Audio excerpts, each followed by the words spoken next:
I'm in chapter 26 in the first book of Samuel. What has happened so far is David has been on the run after he got extremely famous, and King Saul is very jealous. He is literally persecuting him. Of course, at this point, we can determine that King Saul and his government is very much a murderous regime.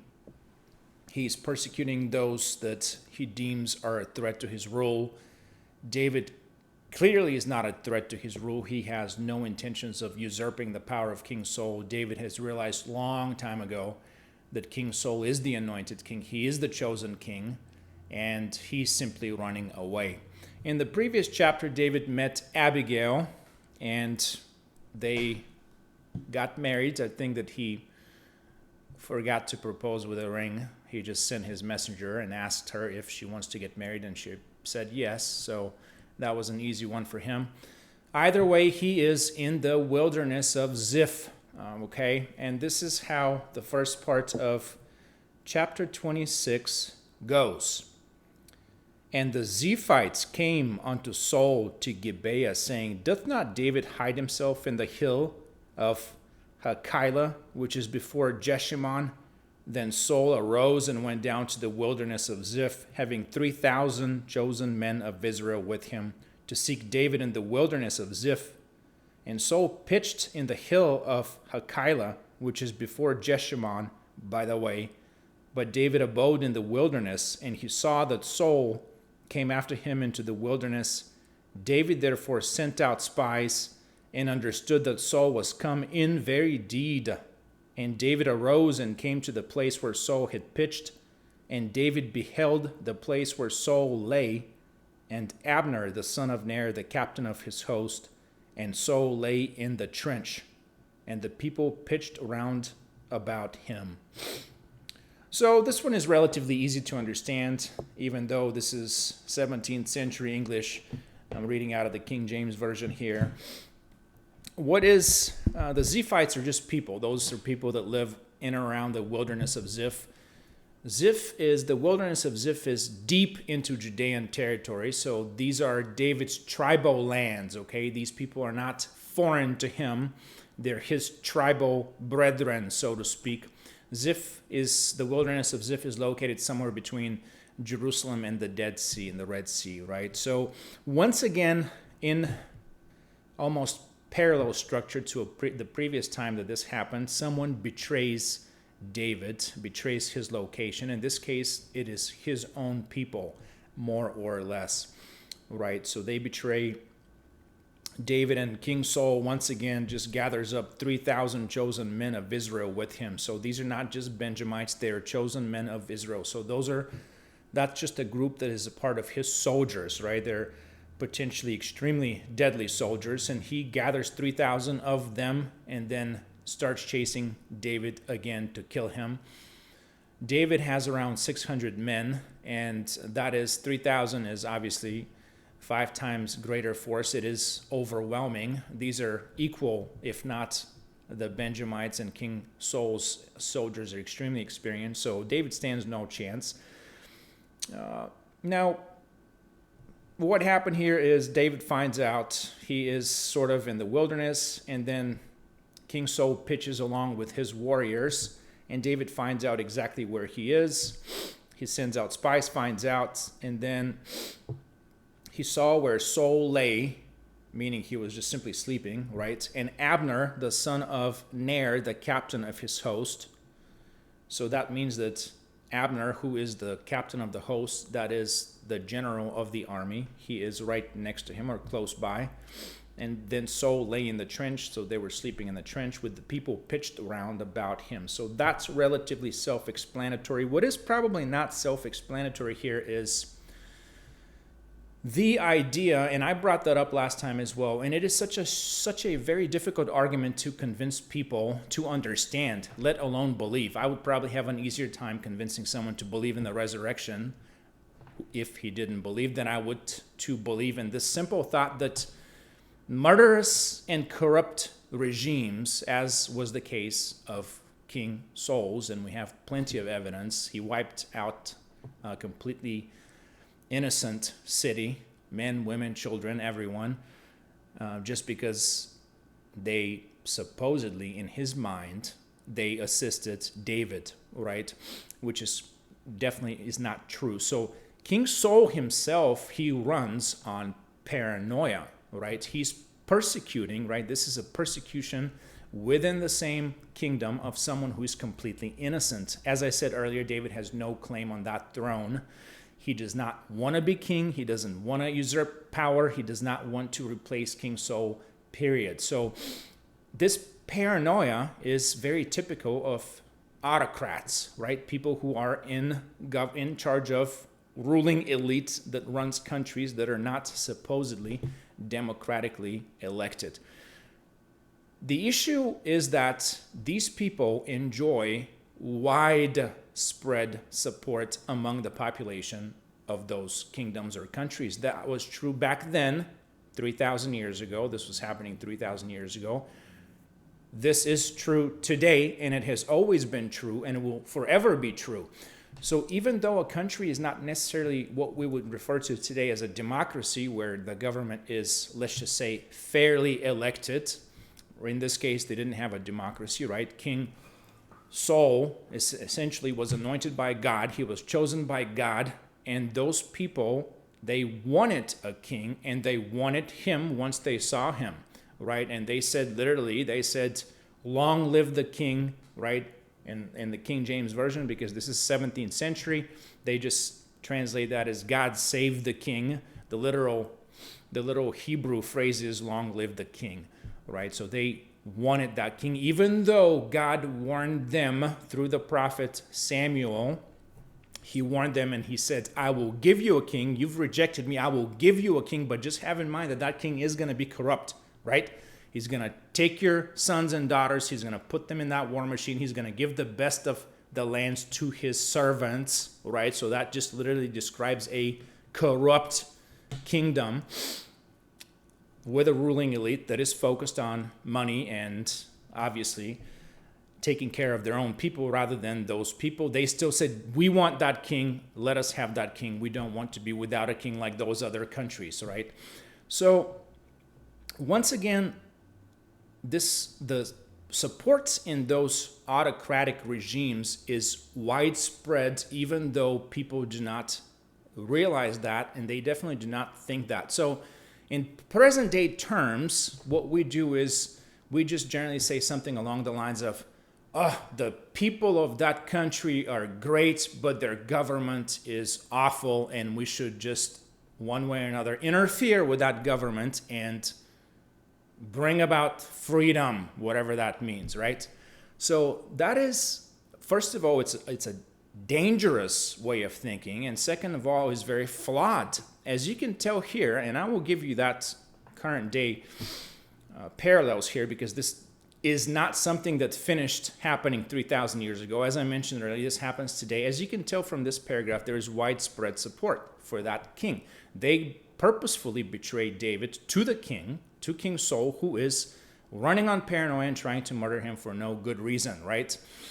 So how can a kingdom just simply, even though it's not democratically elected, how can it enjoy widespread support? Well, let's just start from the basics of it. Someone like King Saul, as you can tell here, he's got at the very least 3,000 soldiers at his immediate disposal. And this is, of course, in a population that is much smaller, but they at some point had outstanding armies of 1 million people. So these people just ran on war machines, right? We have barely a country on earth today that has 1 million people standing army out of billions that live in that country, right? Hundreds of millions. These people did not have hundreds of millions of inhabitants, yet had standing armies of about 1 million people. So that is incredible. So imagine what kind of wars were being fought back then. At the very least, a repressive regime requires a repressive apparatus, right? So it requires to have, first of all, it needs to have a standing army that is capable of repressing anyone who dissents. Then it has to have some sort of a personal bodyguard, like we find out later. David establishes a personal bodyguard that protects that king.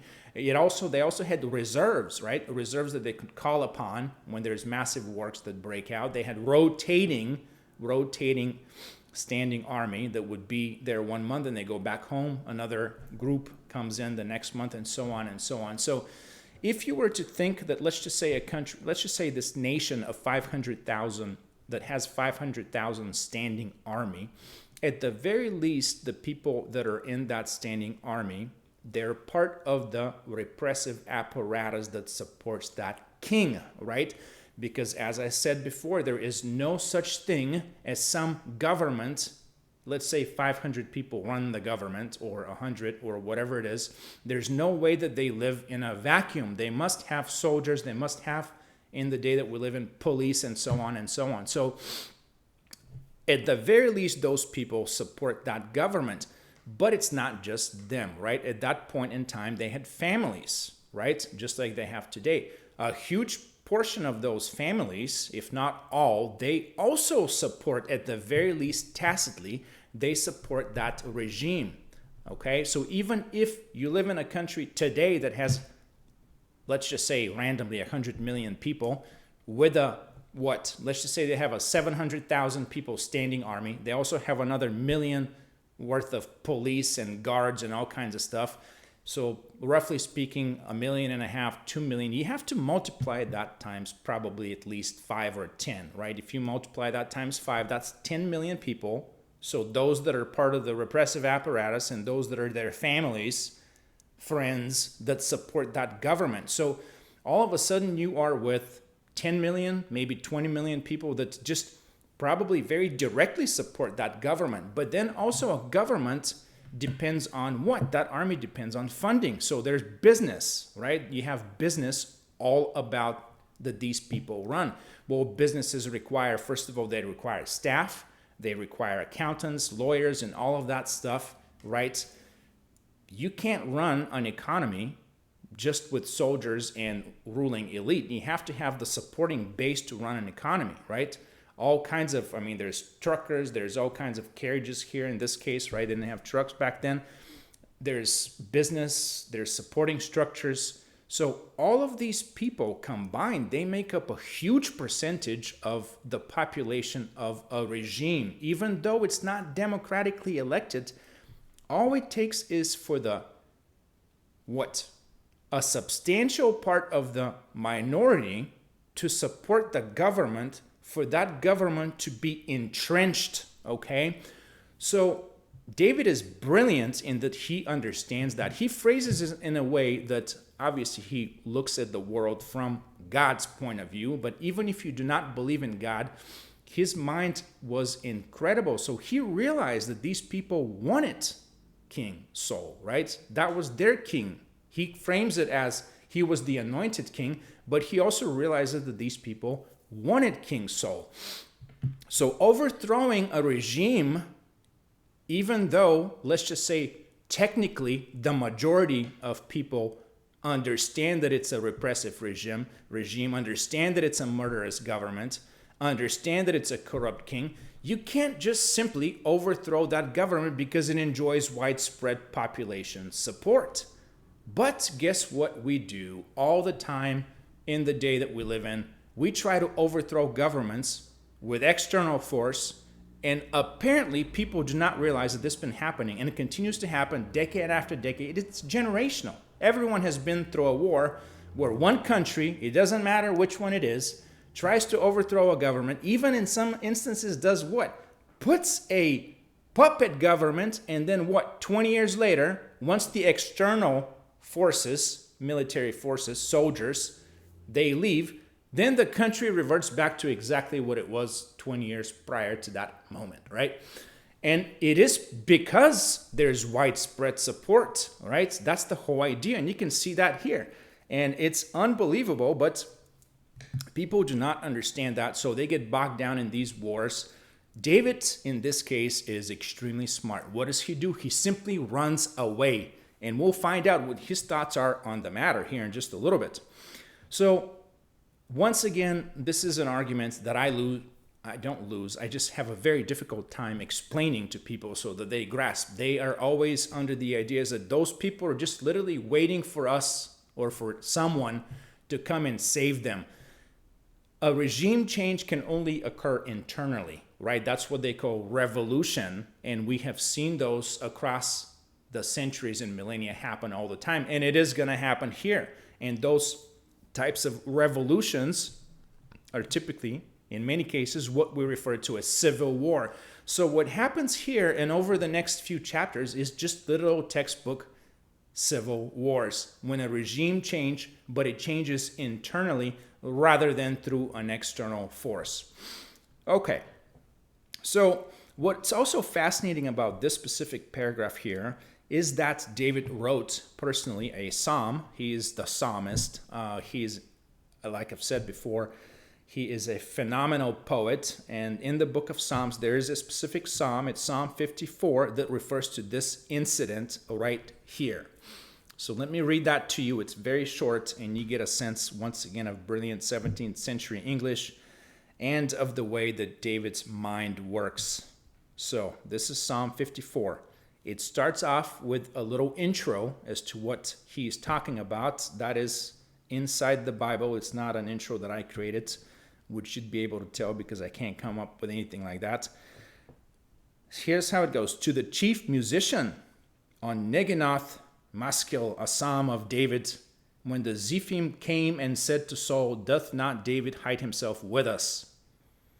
So the intro here just literally tells you that this is the specific paragraph in the book of Samuel that it is talking about when the Zephim, those are the Zephites, they came and said to Saul, does David not hide himself with us, right?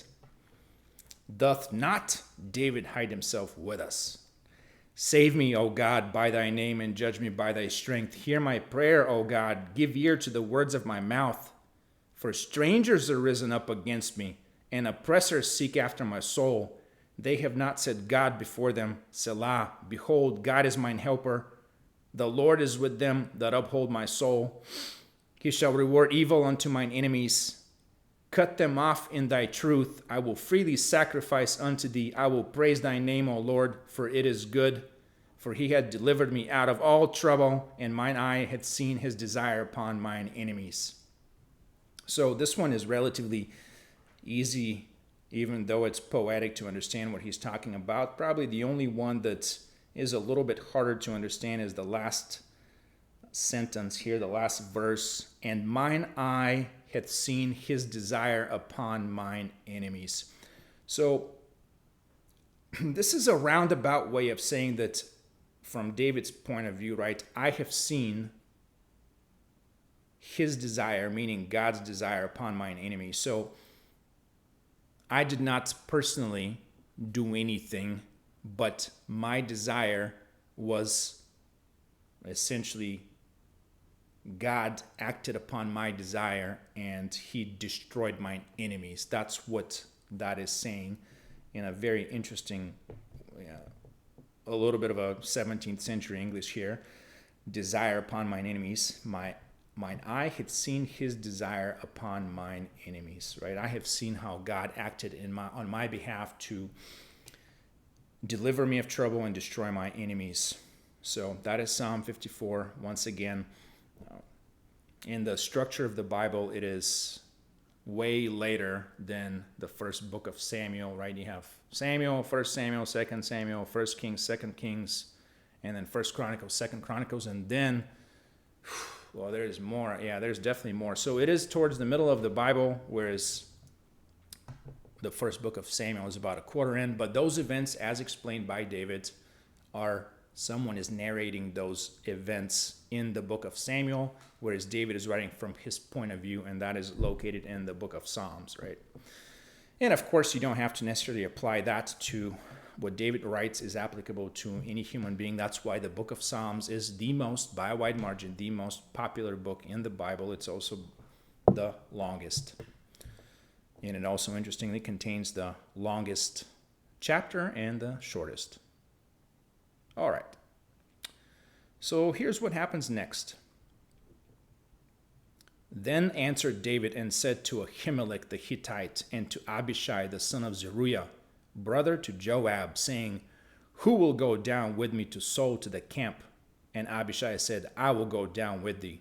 So David and Abishai came to the people by night, and behold, Saul lay sleeping within the trench, and his spear stuck in the ground at his bolster. But Abner and the people lay round about him. Then said Abishai to David, God hath delivered thine enemy into thine hand this day. Now therefore let me smite him, I pray thee, with the spear, even to the earth at once, and I will not smite him the second time. And David said to Abishai, destroy him not, for who can stretch forth his hand against the Lord's anointed and be guiltless? David said, furthermore, as the Lord liveth, the Lord shall smite him, or his day shall come to die, or he shall descend into battle and perish. The Lord forbid that I should stretch forth mine hand against the Lord's anointed. But I pray thee, take thou now the spear that is at his bolster and the cruse of water, and let us go. So David took the spear and the cruse of water from Saul's bolster, and they gat them away, and no man saw it, nor knew it, neither awaked, for they were all asleep, because a deep sleep from the Lord was fallen upon them. Okay, very similar to what happened the previous time that these two encountered while King Saul was persecuting David. David gets an opportunity to obliterate him. A couple of things here that are worth mentioning. David said to Ahimelech the Hittite. So the Hittites were tribes that were not part of Israel, and they were just simply some of the original inhabitants of that land. Many of them apparently were joined with the tribes of Israel. As we can tell here, it's not just the Ahimelech. Later on, we have Uriah the Hittite, who was married to Bathsheba, who was an Israelite, her grandfather being the counsel of David, and later on she becomes David's wife through some rather sleazy circumstances. Either way, you can see that there's some intermingling here in those lands back then. And then he also tells Abishai, so he tells Ahimelech the Hittite, he asked them essentially, and then he asks Abishai the son of Zeruiah. So Zeruiah is David's sister, therefore Abishai is David's nephew, right?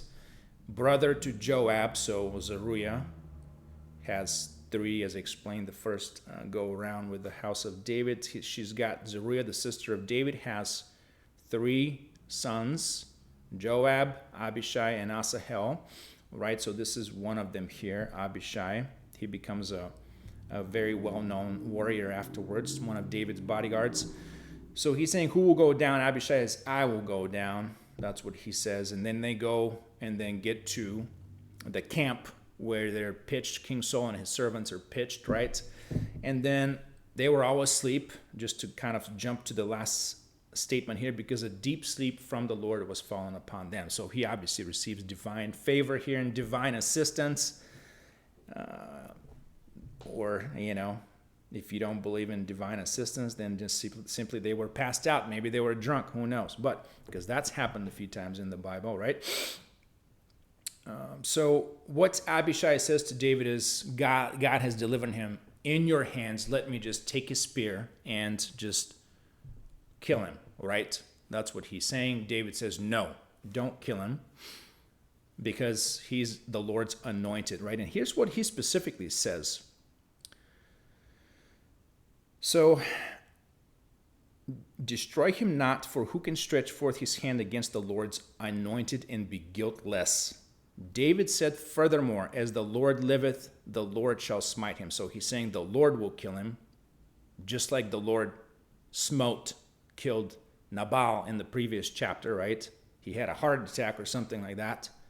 Or his day shall come to die. Something else may happen to him, that he just accidentally dies, or whatever it could, whatever case may be. And third, or he shall descend into battle and perish, right? Or he will just die in battle. The Lord forbid, he repeats that one more time, that I should stretch forth my hand against the Lord's anointed. But I pray thee, so I beg you, take thou now the spear. So take his spear that sets at his bolster, and take the cruse of water, and let's go. And then it says, so David took the spear and the cruse. This is very typical of the Hebrew language. Even though David tells Abishai, go take it, the book actually, the narrative attributes that act to him, because he's the one that is in charge. So that shouldn't be confusing.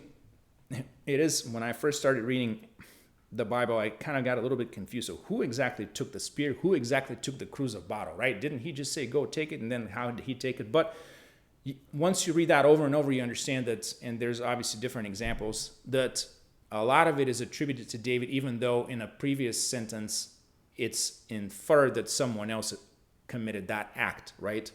Just as with Goliath and his giant brothers. A few of those giants were killed by David's men, but then at some point in the book of Chronicles, it's summarized that David killed all of those. So it's not necessarily a contradiction. It's just simply how Hebrew phrases, and you have to just truly think what in the world happened. Anyway, it's pretty intense. Okay, so let's see what else. There's another thing, by the way, if they had killed King Saul at that point, it would have also brushed against some of the law of Moses. And specifically, I'm talking about one law, and that is the law of what we would refer today, if it's a political figure, we would refer today as an assassination, right? So I want to read that to you. It's just a one-liner. This is in the book of Deuteronomy. And in the book of Deuteronomy 27, so that is in chapter 27, verse 24. David does not quote that here, but there's no doubt that he knew all about that, right? And it describes people who lay in wait. In other words, they hide and then they murder someone. So that is what we would describe today as an assassination, right? If it's a political figure, otherwise we would just call it simply murder, but it is premeditated murder, right? Is what it is. So here's how that one goes in the book of Deuteronomy, the book that Moses wrote, well, before his death, as that's the last book of the Torah. But here's how it goes. Cursed be he that smiteth his neighbor secretly, and all the people shall say amen. So there's a bunch of curses invoked on a whole lot of activities, if you will, and this is just one of them, which is really, really interesting. Cursed be he that smiteth his neighbor secretly. So cursed be the one who kills his neighbor. And of course, neighbor here applies to everybody, not just your literal neighbor. So God denounces that type of activity. He's more about a fair fight, if one was to be, all right, rather than just simply killing someone and by laying in wait and just hiding and just killing him secretly, is how the book phrases this. What else is going on here? So King Saul once again has his spear, and that spear is next to his bolster. So he's literally, as if you recall, he was first of all hurling spears at people back in his castle or his house, whatever it is, his abode. So it kind of invokes that person who just literally stands with the gun in front of the public, right? I mean, it's almost deep-seated paranoia is what I get out of this. Why would you, right? I mean, he was very fearful. He lived in fear. His entire last few years here, absolute paranoia, and it just gets progressively worse and worse and worse. So he's the textbook example of an autocrat, right? Someone who is just hiding somewhere because he's so fearful for his life. And once again, this also, David's posture here, if you will, in this little paragraph is, he's saying, God will take care of my business. In other words, he goes back to vengeance belongeth to me, which is what the Lord says, right, in the first 5 books of the Bible. So the internal consistency once here is incredible. Okay, so here is what happens next. And this is just to kind of repeat first book of Samuel, chapter 26. I'm talking about 3 verses here, 4, 13, 14, 15, and 16, 13 through 16. Then David went over to the other side and stood on the top of a hill afar off, a great space being between them. And David cried to the people and to Abner the son of Ner, saying, Answerest thou not, Abner? Then Abner answered and said, Who art thou that criest to the king? And David said to Abner, Art not thou a valiant man? And who is like to thee in Israel? Wherefore then hast thou not kept thy lord the king? For there came one of the people in to destroy the king thy lord. This thing is not good that thou hast done. As the Lord liveth, ye are worthy to die, because ye have not kept your master, the Lord's anointed. And now see where the king's spear is, and the cruse of water that was at his bolster. Right, so this one is a little bit harder to grasp here, but David and Abishai, they take the bottle. That's what a cruse of water is, a bottle of water. I guess he had one right by his bedside, like most of us do nowadays. And then his spear, and then they take off and go across some valley, and and then far away is what it says. And then he cries out, he essentially yells out at Abner. So he addresses the captain of the host. He addresses not King Saul himself, he addresses the general of his army. Abner, art not thou a valiant man, right? A valiant man. So that's a brave man, much more than brave. David has a lot of respect for Abner. So David's met Abner whenever David defeated Goliath, and then King Saul said, who was that man that defeated that giant? Bring him over here. And then he asked Abner, who is that, right? Abner is a Benjamite, so he's a loyalist to King Saul. Abner is a very powerful soldier, as you can tell, warrior. David has a lot of respect for Abner, and David says directly to Abner, instead of addressing King Saul, look, the spear is here, his bottle of water is here, you're a brave man, why didn't you protect him? Instead, you let someone come this close to him when we could have killed him. You did nothing, right? Kept his lord the king. You didn't keep your lord the king. That's what happens in this little paragraph. And then what happens further is, and Saul knew David's voice and said, is this thy voice, my son David? And David said, it is my voice, my lord, O king. And he said, wherefore doth my lord thus pursue after his servant? For what have I done, or what evil is in mine hand? Now therefore I pray thee, let my lord the king hear the words of his servant. If the Lord have stirred thee up against me, let him accept an offering. But if they be the children of men, cursed be they before the Lord, for they have driven me out this day from abiding in the inheritance of the Lord, saying, go serve other gods. Now therefore let not my blood fall to the earth before the face of the Lord, for the king of Israel is come out to seek a flea, as when one doth hunt a partridge in the mountains, right? This is, again, very typical of David's logic. Last time when he addressed King Saul in a very similar situation, he's saying, why are you chasing after me? Number one, what have I done to you? Very similar to what he's saying here. And then he also said, why are you listening to people's lies?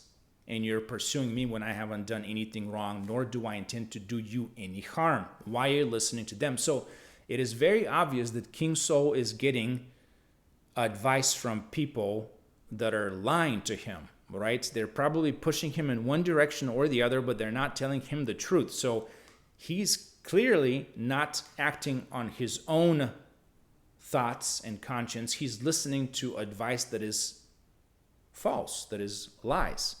This time what he does, and again, once again, this is his logic. He repeats, what have I done, or what evil is in mine hand? And then he says, now therefore I pray thee, I beg you, let my lord the king hear the words of his servant. So he's talking about himself in third person. Let my lord the king hear my words, right? He's saying, if the Lord have stirred thee up against me.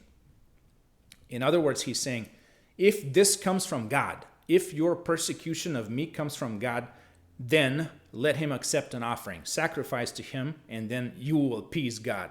But if they be the children of men, in other words, if this comes from men and not from God, cursed be they before the Lord. So he's using brilliant logic that is 100% based on Scripture. He's saying, if God is stirring you up against me, offer a sacrifice and let's get this over with. But if it is the children of men, if it's men that are lying to you, once again, he brings that up very subtly this time, then cursed be they, because they have driven me away from my inheritance to serve other gods. His inheritance is his land, right? I mean, he is from Bethlehem, just like Christ Jesus is from Bethlehem. So he is running away. He's essentially running away. He's running away from Bethlehem. He's running away from Jerusalem. So he's saying, if the children of men, if men have stirred you up against me, then may they be cursed, because they're driving me to serve other gods, right? And this is, of course, hyperbole over here. We know the God that David serves. There's no doubt about that. He serves the Lord. But he is getting into trouble continuously, right? He is causing, first of all, he's getting in, he almost wiped out an entire little compound last time around, right? So he's starting to get, you can sense his frustration, because this is not causing some sort of a peace in his head, right? I mean, he's above and beyond what is considered frustrated at this point. And then he finishes this up with, now therefore let not my blood fall to the earth before the face of the Lord, for the king of Israel is come out to seek a flea. So he repeats the same thing he did last time. You're just seeking a flea, right? I'm a little fly on the wall. Why are you trying to kill me? As when one doth hunt a partridge in the mountains. It is brilliant logic, and you can tell that King Saul gets it. This is what King Saul's response is. Then said Saul, I have sinned. Return my son David, for I will no more do thee harm, because my soul was precious in thine eyes this day.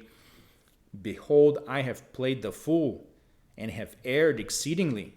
And David answered and said, and let me just recap what he's saying here, what Saul is saying. I have sinned. So he recognizes, he says, I have erred exceedingly. I will no more do thee harm, because my soul was precious in thine eyes this day. I have played the fool, right? So makes a lot of sense. Like I said, he's got some disorder that is bordering bipolar, I think, because he just switches back and forth between deep paranoia and repentance in this case, right? And David answered and said, behold the king's spear, and let one of the young men come over and fetch it. The Lord rendered to every man his righteousness and his faithfulness. For the Lord delivered thee into my hand today, but I would not stretch forth mine hand against the Lord's anointed. And behold, as thy life was much set by this day in mine eyes, so let my life be much set by in the eyes of the Lord. And let him deliver me out of all tribulation. Then Saul said to David, blessed be thou, my son David. Thou shalt both do great things, and also shalt still prevail. So David went on his way, and Saul returned to his place. With David, I have to slow down the reading. He uses those inverted clauses that are so hard to read fast. It's just absolutely incredible. This was earlier, and then it's now the same thing. The Lord rendered to every man his righteousness and his faithfulness. For the Lord delivered thee into my hand today, but I would not stretch forth my hand against the Lord's anointed. And behold, as thy life was much set by this day in mine eyes, so let my life be much set by in the eyes of the Lord, and let him deliver me out of all tribulation, right? So David is, in other words, saying, just like I found your life precious today, it was set in my life and I saved it, so the Lord saved my life and help me out of all trouble, right? That's what that is. And this is the final persecution of King Saul, persecuting David. And then here on, David, they go their separate ways, as you can tell from the last sentence. David is still very much, at this point, he's not paranoid anymore. He's had multiple occasions when King Saul is chasing to kill him. King Saul repents, he changes his mind, he admits his sin, and then it happens again. So you can't call David paranoid at this point. He just gets out of there, and then we'll see what happens next. May God bless you.